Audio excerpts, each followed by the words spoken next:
Ok, entonces déjenme que presente un ratito.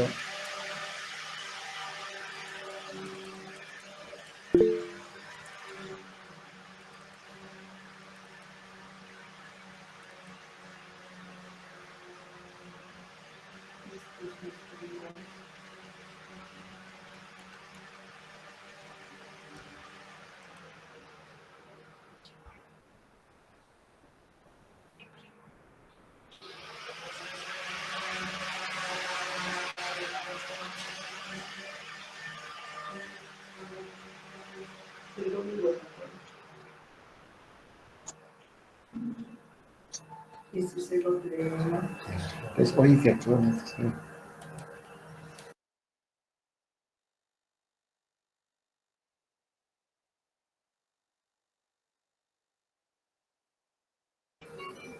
Ok, jóvenes, comenzaremos. Voy a compartir pantalla con ustedes y me van a avisar si se ve. ¿Se ve la presentación? Capítulo quinto. Sí, ingeniero, se ve. Ok. Entonces, hay una cosa que nosotros debemos conocer de esta parte de la dinámica de fluidos. Una, que la ecuación que ustedes ven ahí en la pantalla, esta que está acá arriba, el inverso de la densidad, el gradiente de presiones, la fuerza por unidad de masa que actúa sobre el fluido, la aceleración que éste adquiere y también las fuerzas internas que le frenan el movimiento. Esta ecuación es una ecuación en tres direcciones, es decir, es un sistema de ecuaciones diferenciales de segundo orden que hasta el presente nadie ha podido resolver así. No tiene solución. Solamente se la ha podido resolver con algunas hipótesis que se introducen a fin de encontrar resultados. Entonces, no tiene una ecuación primitiva para esta ecuación. Entonces, una parte de la mecánica de fluidos asume un determinado valor para este vector phi. Y ese no es precisamente el caso de la hidráulica de la ingeniería civil. Ya, pero sin embargo es conveniente que ustedes lo sepan. Los colegas mecánicos y los químicos asumen que este phi va a representar a un fluido newtoniano, le llaman así. Un fluido newtoniano es un fluido viscoso, piensen en el aceite quizás o en el petróleo. En el caso que abordamos los civiles, no cumple esa condición el agua. Un fluido newtoniano es aquel que tiene las tensiones de corte, estas tau que aparecen aquí abajo, proporcionales con la densidad, perdón, con la viscosidad. Entonces, cuanto más viscoso es el fluido, mayor tau tiene. Entonces, se comporta de una cierta manera. Y bajo esa hipótesis, esta ecuación la resuelven analíticamente, como aquí yo les voy a mostrar y voy a colgar en el tablón de anuncios el procedimiento. Ya, esto sirve, la resolución que voy a hacer sirve para que ustedes tomen noticia de una cierta condición de flujo. El agua bajo condiciones muy particulares se puede comportar como fluido newtoniano si es que acaso nosotros consideramos que su viscosidad es relativamente alta. Esta es la situación, un poquito más adelante vamos a ver, de flujo laminar. Pero como les señalo, este es un concepto que yo quiero transmitirles. El agua no se comporta en las aplicaciones que tenemos de ingeniería civil bajo esta condición. Sin embargo, este capítulo está en el plan de estudios de nuestra materia con el propósito de presentarles a ustedes conceptos que son importantes. ¿Ya? Entonces vamos a hacer. Vamos a partir del principio de que esta ecuación, la de movimiento que tenemos aquí, la vamos a resolver bajo una hipótesis. La hipótesis que vamos a presentar para el vector phi. Y han visto en la anterior clase que este vector phi depende de P'X sub y sub z y las tau, cuando vamos a hacerle dependiente de la viscosidad. Bien, aquí está la hipótesis inicial. Vamos a decir que estas tau las podemos encontrar como una función de la viscosidad dinámica. Esta mu que ustedes observan aquí es la viscosidad dinámica, que está que es multiplicada con la rapidez de deformación angular. Este gamma que acá aparece no es el peso unitario del agua, no, es la deformación angular que habíamos visto en el primer capítulo. Y como está derivada con respecto al tiempo, entonces es rapidez de deformación angular. Entonces, con esta hipótesis, todo lo que va a venir se construye. Y habíamos visto también que esta rapidez de deformación angular estaba vinculado con la velocidad, perdón, con el perfil de distribución de velocidades, de U de Y y de V de Z. La segunda o la tercera clase, si ustedes miran sus apuntes, van a encontrar esa descripción. Y como esta vez va a ser un movimiento tridimensional, entonces no solamente va a haber de U respecto de Y, sino también van a ver las otras derivadas, por ejemplo, de V de X y de Z con respecto a X y de Z con respecto a Y también. Entonces, esas hipótesis, que son las que vienen de fluido newtoniano, las reemplazamos en la tau, que aquí ustedes ven, es decir, tau sub XY es proporcional con la viscosidad dinámica y la combinación de las derivadas parciales de cómo varía la velocidad en dirección vertical y la otra componente de la velocidad, v con respecto a x. Entonces, esto nosotros introducimos, no sé si se ve, introducimos para formar las ecuaciones en las tres direcciones. Tau sub xy, sub yz, sub zx. Como aquí ustedes están observando, y a esas las llaman las hipótesis de Stokes. Suponemos que el fluido, hay un fluido que se comporta según esta propuesta. Para que ustedes tengan noticia clara, es como si les dijere sigma, los esfuerzos son proporcionales con el módulo de elasticidad del material, ¿perdón? Y las deformaciones unitarias, epsilon. ¿Recuerdan? Esta es la ley de Hooke. Esta ley nos dice cómo se va a comportar el material. Una madera tendrá un valor de E particular. El acero tiene un valor de E también diferente. Entonces, si nosotros, por ejemplo, deformamos le flexamos a una viga, por ejemplo, de este material, nosotros vamos al tiro conocer cuánta fuera el esfuerzo interno que opone el material a ser deformado. Esto es exactamente lo mismo. Cómo se deforma, se distorsiona, se elonga o se contrae un fluido en función a una propiedad suya, la viscosidad. Entonces hagan un émulo. Esta viscosidad dinámica es algo así como el módulo elástico. Es algo que le caracterice. Cada fluido tiene una viscosidad dinámica y cinemática diferente. Así como los materiales, la madera, el cemento, el concreto, todo lo que tiene un módulo E característico. Y el segundo juego que le acompaña a esto es para explicar, si ya las tensiones de corte fueron entendidas, para explicar las presiones primas que aquí les he señalado. Y esas las llaman las hipótesis de Newton. Entonces, combinando las hipótesis de Stokes y Newton, y suponiendo que un fluido responde a esta estructura, podemos integrar tal ecuación.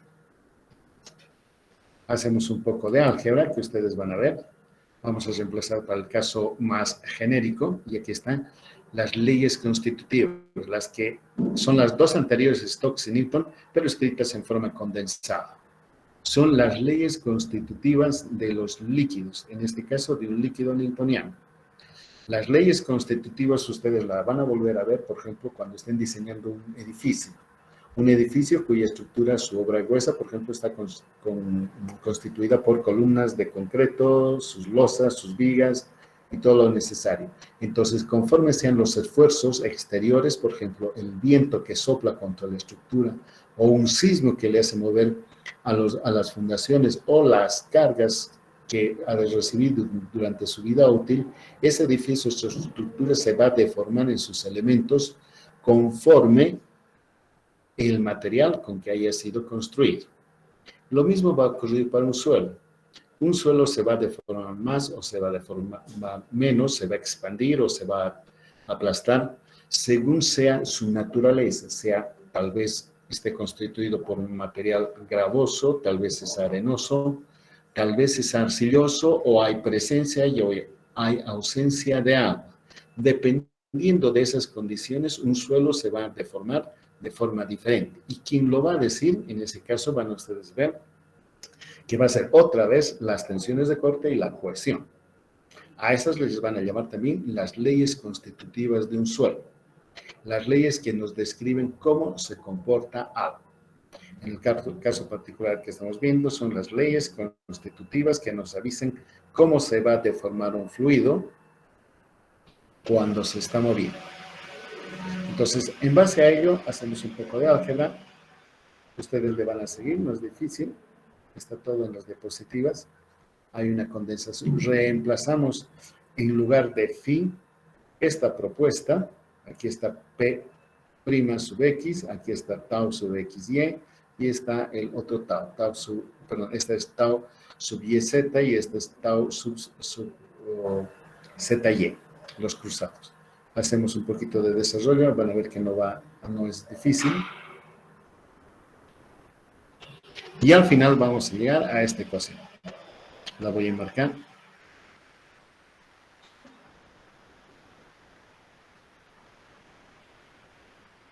Esta ecuación.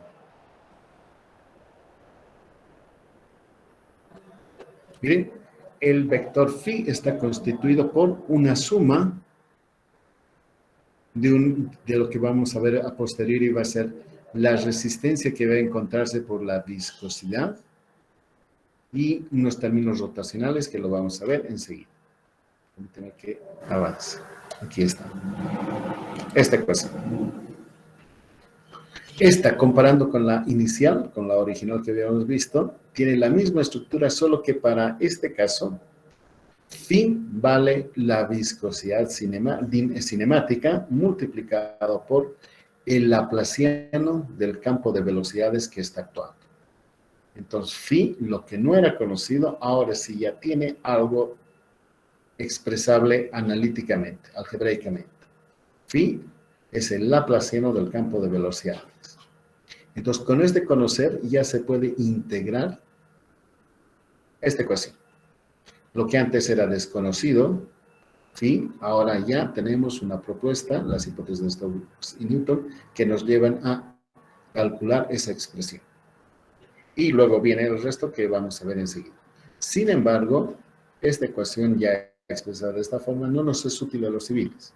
Vamos a ver un poquito más adelante que en lugar de encontrar un término como este, vamos a tener que valernos de los experimentos para hallar para cada intervalo donde el caudal esté fluyendo expresiones equivalentes a esta.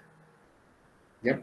Desde el campo experimental nos van a ayudar para encontrar una solución, entre comillas, para esta como ustedes están viendo.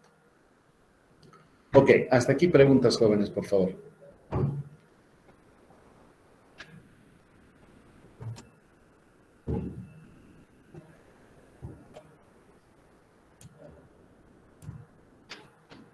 Y en base a esa ecuación, miraremos un caso particular interesante para nosotros. Es un caso interesante y que nos va a ilustrar, nos va a ayudar mucho, es el flujo en una tubería. Miren, en este momento estamos en el espacio, es un líquido que está fluyendo, un sistema de coordenadas X y Y, y estamos queriendo pronosticar dónde va a ir a parar, cuánto caudal pasa, qué velocidad es la que le conduce y dónde va a ir a parar el agua. Pero con más frecuencia nosotros estamos lidiando con casos como este. Es una tubería que está conduciendo un fluido. Así. Un líquido está saliendo, está pasando de la izquierda a la derecha. Este caso nos interesa a nosotros. Hidráulico 1, sobre todo, flujo en tuberías. Ingeniería sanitaria 1 es el sistema de distribución de redes de agua potable a los barrios. Entonces, este es nuestro caso. Hidráulica 2 va a ser el flujo en canales abiertos, y va a ser ríos. Ingeniería sanitaria 2 va a ser el flujo en alcantarillas. Entonces, para nosotros es importante entender los mecanismos que aquí se estudian. Si fuera así, miren, el flujo, antes que otra cosa, vamos a suponer que es un flujo que va de izquierda a derecha, orientado según el eje axial de la tubería. Ya, igual, no importa. El flujo va de izquierda a derecha dentro de ese tubo. Si admitimos eso, entonces no van a haber partículas que salgan lateralmente, se vayan contra las paredes. Perdón, un segundito. Sí. Pase. Les decía que va a ser un flujo básicamente axial. No vamos a admitir que las partículas de agua se están moviendo hacia arriba o transversalmente. Todas, como si fuese un desfile de soldados, se mueven de izquierda a derecha. Un batallón que está pasando por una calle. Y lo que tiene que cumplirse, aunque nosotros no lo querramos, es la ecuación de continuidad. No se crea nada ni se destruye nada, sino se conserva. Entonces, esa ecuación la hemos encontrado que es la divergencia del vector velocidad. Y si acaso nosotros desarrollamos esa, vamos a encontrar esta ecuación, la que está aquí. Derivada parcial de u con respecto a x, de b con respecto a y y de w con respecto a z, tiene que ser igual a 0. Pero como v y w son 0, entonces los dos sumandos que relacionadas con esas velocidades van a ser 0. Por lo tanto, nos queda du de x es igual a 0. Y si la primera derivada es igual a 0, evidentemente la segunda y la tercera y la cuarta, todas las derivadas también van a ser igual a 0. Y este resultado nos lo guardamos. Y ahora, en este movimiento tridimensional, desarrollamos la ecuación anterior que hemos encontrado. La ecuación anterior era 1 dividido la densidad, el gradiente de las presiones, igual a F mayúscula menos du menos dv con respecto a t, más la viscosidad cinemática, el laplaciano de las velocidades. Entonces, eso si lo desglosamos en sus tres componentes, van a ser las tres ecuaciones que aquí ustedes pueden observar. Y ahora, como aceptamos que las velocidades en dirección v y w son 0, entonces todos esos términos que ustedes observan ahí caen. Y vamos a tener solamente, miren, 1 dividido ρ multiplicado por la variación de la presión en dirección y es igual a y mayúscula, y lo propio, 1 sobre ρ derivada de p con respecto a z es igual a z mayúscula y todo el resto es 0. Esas dos ecuaciones son las ecuaciones de la hidrostática. Eso nos quiere decir que todo lo que pasa en direcciones perpendiculares al eje axial es como si el líquido estuviese en reposo. Por lo tanto, nosotros podemos concentrar toda nuestra atención a la primera ecuación. Y esa primera ecuación tiene la misma estructura como es un flujo permanente, la du de t es 0, y vemos que la derivada de la derivada segunda de u con respecto a x al cuadrado a la derecha arriba hemos visto que es igual a 0, entonces también esa cae. Y la única que sobrevive es las otras dos derivadas, de u con respecto a y de u con respecto a z, que no sabemos cómo aquello realmente es. Entonces, esa ecuación la vamos a ver un poquito más condensada. Perdón, el siguiente. Aquí les digo. Es como si tuviésemos dos acciones hidrostáticas. Esto quiere decir como si el líquido estuviese en reposo en la dirección de y de z. Bien, entonces al final tenemos esta ecuación. Hay que integrar esta derivada parcial de P, rho gz, igual a la viscosidad dinámica, y este paréntesis de segunda derivada de u con respecto a y al cuadrado y de u con respecto a z cuadrado. ¿Ya? Esta es la que hay que resolver. Y para eso nos damos cuenta que quizás nuestro sistema de coordenadas tradicional x, y, z no es el mejor, pues se trata de flujo radial, flujo dentro de una tubería, un cilindro, y podemos aprovechar las coordenadas polares para reescribir nuestra ecuación diferencial a fin de reducir el número de variables independientes. Miren, si tenemos dos variables independientes, entonces hay que resolver un sistema de ecuaciones así. Pero si acaso de alguna forma las dos las pudiera transformar en una sola, entonces sí podríamos por integración resolver. Y eso es lo que se propone. Aprovecharemos coordenadas polares, y al cuadrado más z cuadrado es igual a r cuadrado, lo que siempre hemos sabido. Y las reescribiremos nuestras ecuaciones diferenciales en términos de estas coordenadas polares. Y hacemos un poquito de álgebra simplemente. A partir de esta propuesta inicial, reescribimos un poco las ecuaciones en derivadas parciales.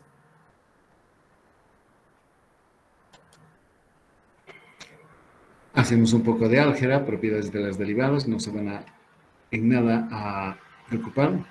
Hacemos un poquito más de álgebra aquí abajo.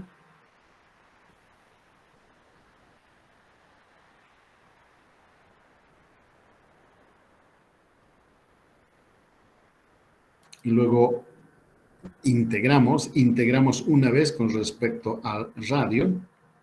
Estas ya son cuadraturas. La integral de r de r es pues r al cuadrado sobre 2 y la integral de una derivada es lo que queda dentro, pero como es un proceso de integración necesitamos añadir una condición de borde y esa condición de borde la expresamos a través de una constante a e integramos por segunda vez para eliminar este du de r y vamos a tener la integración de la anterior y vamos a haber introducido dos nuevas constantes. Como hay que integrar dos veces, aparecen dos constantes. Van a seguir paso a paso. Por sí mismos ustedes pueden ver.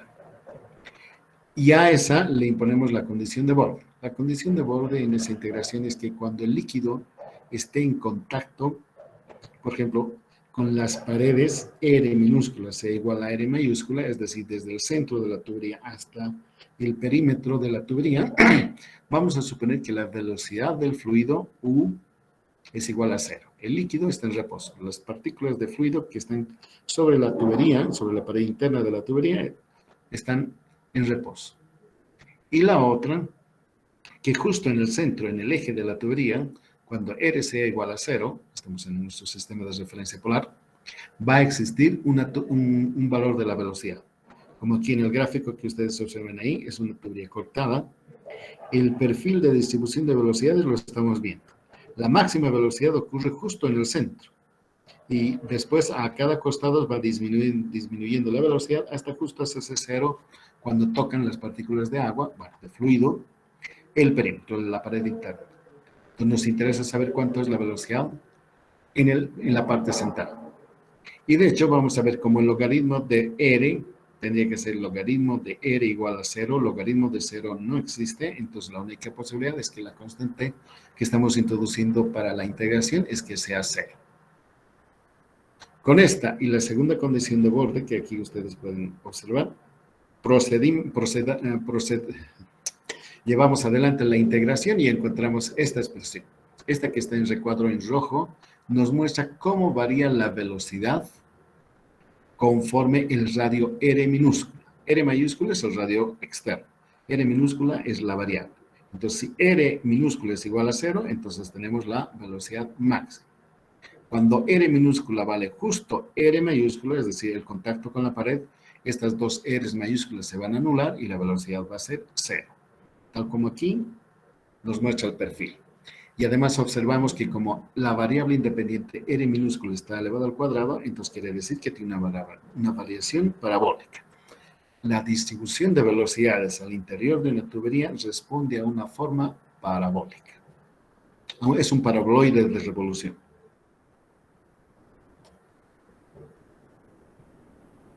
Avanzamos un poquito más y lo que nos va a interesar es averiguar cuánto caudal fluye a través de esa tubería para las condiciones que hemos descrito hace un rato. Y echamos mano al concepto de flux. ¿Recuerden? Les decía el flux. El caudal es el flux del vector velocidad. Eso lo habíamos definido en el capítulo 3, tal cual como aquí les señalo. Y les decía que el caudal es la integración de aquello. Y como ya tenemos una expresión para U, la que hace ratito habíamos visto, reemplazamos en la integral, tal como ustedes ven aquí, miren, R mayúscula cuadrado menos R minúscula, la variable de integración al cuadrado, y el área de esa tubería es 2pi R diferencial de R.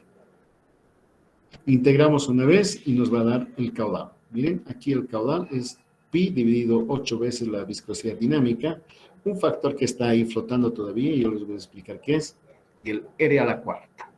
Esto quiere decir que el caudal, perdón, he dicho mal, el caudal que podemos transportar varía con el radio a la cuarta. Apenas incrementamos un poquito el radio y la capacidad para transportar masa de agua o de cualquier otro fluido se incrementa con la potencia a la cuarta.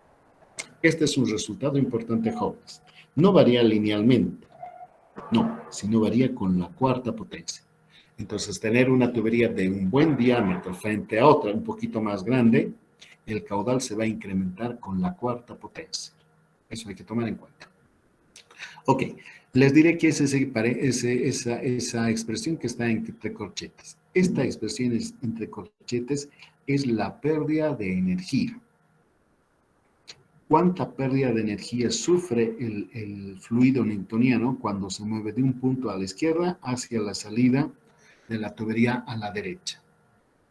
Y eso hay que determinarlo. Este es el problema. Nosotros necesitamos de hacer experimentos para poder darle justo a aquello. ¿Y por qué ha salido fuera de los procesos de integración? Porque esta variable X es la variable a lo largo del conducto del tubo. Y todas nuestras integraciones, si ustedes rememoran, han sido, miren, la que está aquí en el tubo, la que ha estado aquí en la sección transversal. Hemos tenido como variables de integración Y y Z. Por la razón de que son secciones hidrostáticas, entonces hemos podido sacar fuera del proceso de integración a la tal expresión entre corchetes. Un poquito más voy a avanzar. Esta.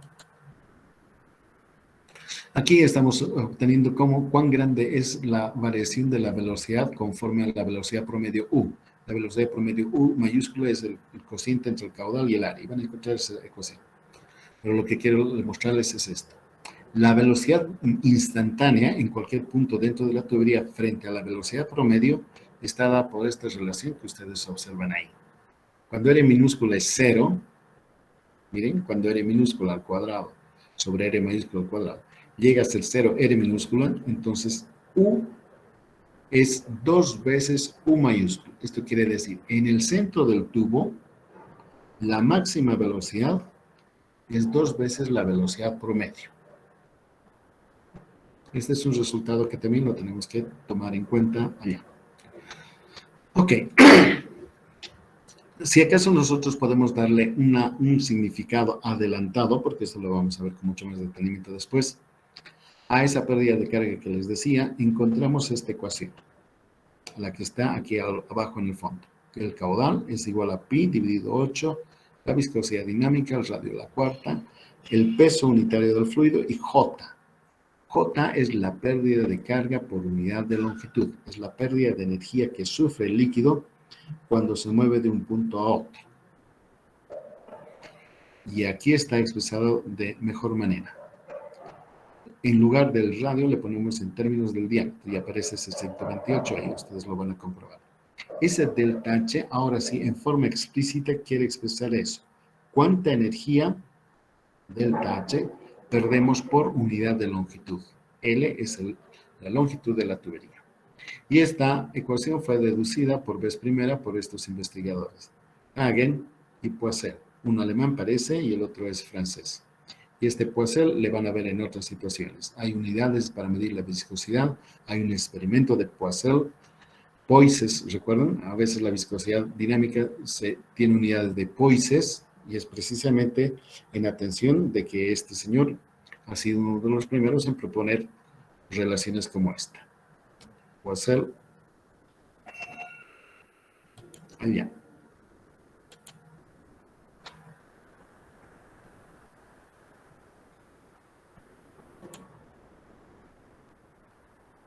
Aquí. Con esto vamos a concluir, jóvenes. Esta es la tubería y aquí anotamos los resultados. Miren, este es el conducto, la tubería, y hemos concluido, hemos encontrado que la variación de la velocidad al interior del tubo cuando se trata de un fluido newtoniano responde a una ecuación parabólica, así como está aquí, donde la velocidad máxima al centro es 2 veces la velocidad promedio.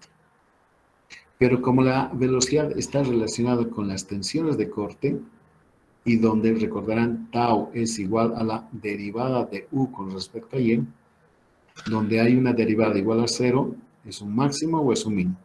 Y es justamente este caso, cuando la derivada de u con respecto a la variable y, por ejemplo, es igual a 0, acá tenemos un máximo. Donde hay un mínimo aquí en las azules, las velocidades, en la derecha, las rojitas, nos muestran que hay un máximo. En donde hay un tau igual a 0, aquí justo en el centro, hay una velocidad máxima. Entonces, como es parabólica, su derivada es lineal. Entonces, esta línea roja, estos cuadrados, estos triángulos en rojo nos muestran cómo varía la tensión de corte al interior del conducto. La tensión de corte es tan grande, tau máximo, que detiene el tránsito de las partículas justo en la pared. Pero la tensión de corte es tan pequeñita, nula, cero, en el centro, que el agua o el fluido newtoniano corre libremente y alcanza su máxima velocidad. ¿Ya? La tensión de corte, producto de la viscosidad, hace que el perfil sea este parabólico y le está reteniendo a las partículas. Les está frenando a las partículas. Las que están al centro son las que, por decirlo así, corren libremente, pero conforme nos movemos a las paredes, hacia las paredes, este efecto de retardo se siente en mayor manera. Ok, corrido. Háganme preguntas, por favor, jóvenes.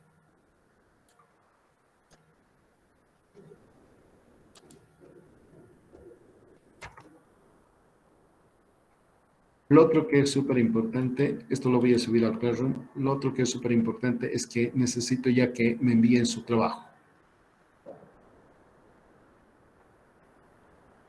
¿Cuándo vamos a recoger, jóvenes? Y necesito fijar la fecha del examen.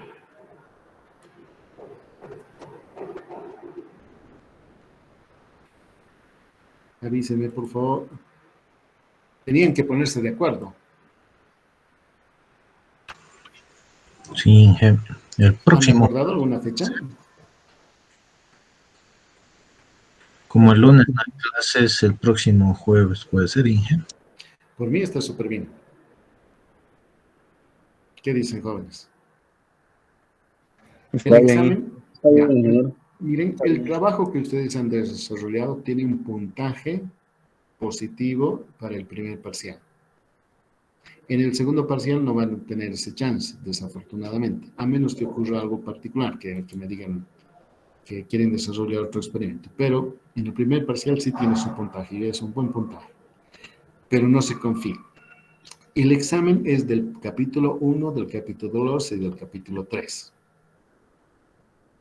Entonces, necesito ustedes jóvenes que se preparen en eso. Va a entrar todo lo avanzado en la materia. En todo caso, yo voy a estar atento para consultas que tenga. El capítulo 4, el 5, es para el segundo parcial. Ya, sí.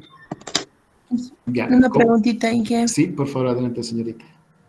¿El examen va a ser presencial? Eso es justamente lo que les iba a decir. El examen, conforme a lo que nos han instruido las autoridades, va a ser presencial. Entonces, para el examen pueden llevarse sus libros, sus cuadernos, sus apuntes, su calculadorita, todo lo que consideren que a ustedes les va a apoyar. Pero cada persona da su examen. Ya, ¿qué más, jóvenes? Necesito avisarles para qué hora, en qué aula va a ser el examen. Entonces, yo voy a publicar en el tablón de anuncios del Classroom, probablemente, si no hoy, el día viernes, pero van a echarle, si acaso no aparece publicar el viernes, el día martes también van a mirar el tablón de anuncios. Ahí les voy a publicar, porque no depende de mí, sino depende de las autoridades el que nos asignen una aula. Pero va a ser a la hora de clase. Inge, una preguntita. Sí, adelante. ¿El trabajo vamos a entregarlo en forma impreso? No, me lo van a subir el día de mañana me van a entregar, ¿ya, jóvenes? Yo voy a preparar ahora un formulario y me lo van a subir uno por grupo. Un trabajo donde esté el nombre de los dos jóvenes que han participado, o tal vez una sola persona, y me lo van a subir